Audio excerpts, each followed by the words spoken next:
You know, growing up in a situation in which there is a lot of adversity and so on, what were some of the things when you went to bed at night and you were thinking? What did you think about? Oh my goodness. It was, you think about whether or not you're going to get bit by a rat that night, whether or not a roach is going to crawl in your ear. You think about before my dad went to jail, you would, you'd think about whether or not you're going to get beat for something, because he was a tough man. And then when he went to jail, you'd think about where's your next meal going to come from, if the electricity is going to be off when you come home from school, what clothes you're going to wear, are they going to be washed, things like that. Just those,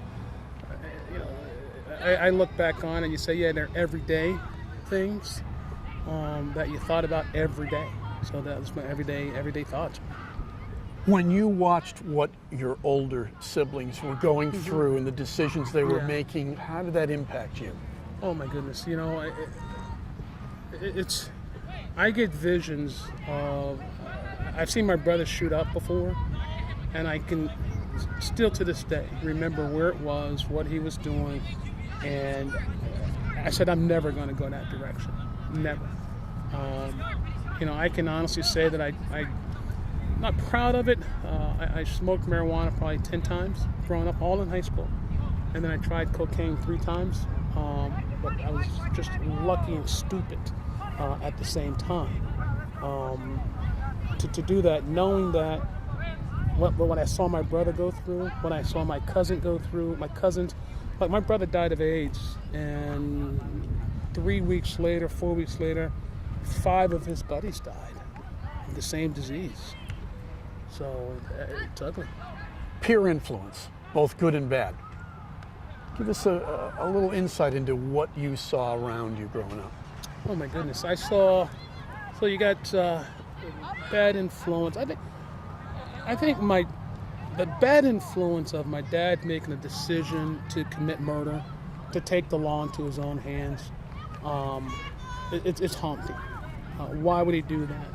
Why would he affect our family that way? The good influence is my mom and the adversity she had to overcome, and the way she did it, how hard she would work. My mother would win bingo, get $10 to go to bingo, so she can have an opportunity to win 400 or 200, so that way she can make it stretch for the family. Beginning of the month when the welfare check came in, having food to eat, and my mother made sure we got home and we ate, because we didn't know how long that food was going to last. My buddies in the neighborhood, also good influence, and the guys I hung out with, my cousin Clint, and just a lot of guys that we made that pact with, as I mentioned before. How old were you when you made that goodness. pact that you guys were going to keep it We were clean? Because we saw my brother when we were in 6th grade, 5th grade. We saw the drug scene.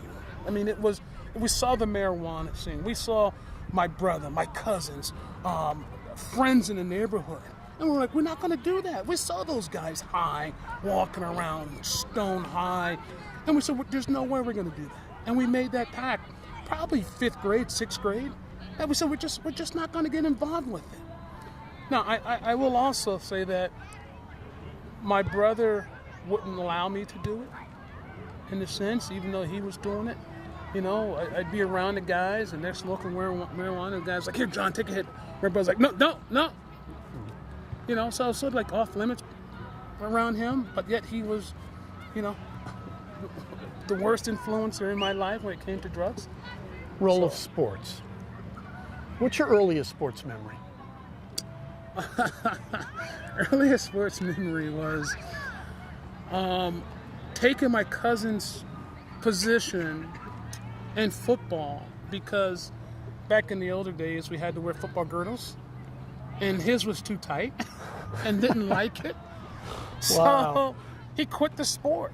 And in quitting the sport, it opened it up for me to play. And here I am, when I was in Bridgewater, I was probably 6, 7 years old. And I played center.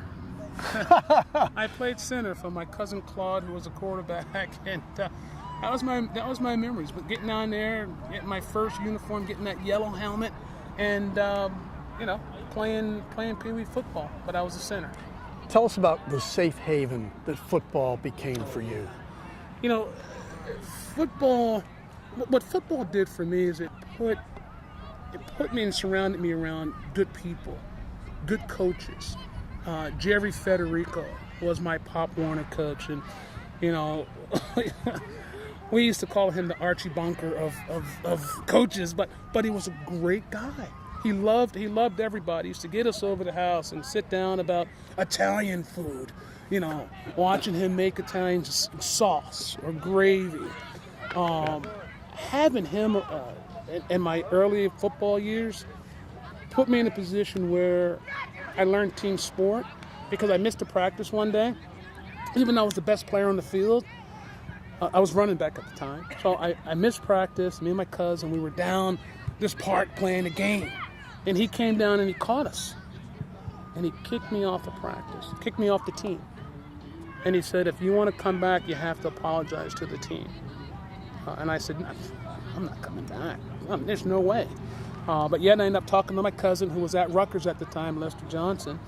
And he said, man, you better get back and go talk to those guys. So I went and apologized to the football team, and he let me back on. How tough was that? It was tough because it was a pride thing. Like you wanted to be on the team, but it was like, ha ha ha, here comes John, he's going to come crying back to us.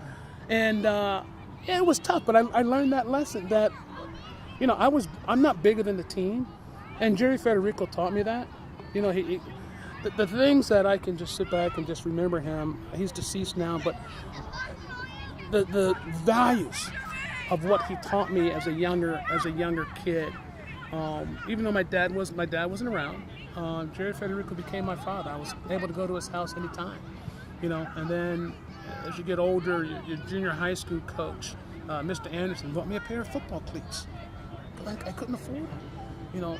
The black Rydell with the red bottoms.